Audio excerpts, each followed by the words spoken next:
When was the last time you looked at a concept sketch and wondered how you were going to model that shape? Did you sit down and plan your sketches, set up your work planes, and fight with the transitions between lofts? Once you use Freeform modeling tools inside of Autodesk Fusion 360, you'll never look at a concept sketch as a mere suggestion again. In this example, the user was able to create the form in seconds, define symmetry, grab some vertices, and start to work the form with simple push-pull gestures. Yeah, try doing that with a loft.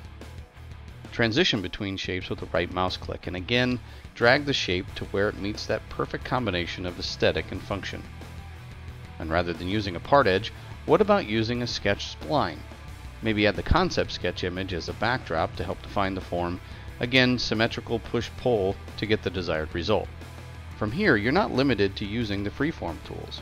Once you get the shape you're looking for, that shape is treated just like any other body or component in Fusion 360. You can add materials, incorporate it to the rest of the assembly, take a longer lunch with all the time that you saved. Yeah, go ahead. They'll think you spent hours perfecting those lofts. Let's go. Visit autodesk.com/Fusion360 and get started today.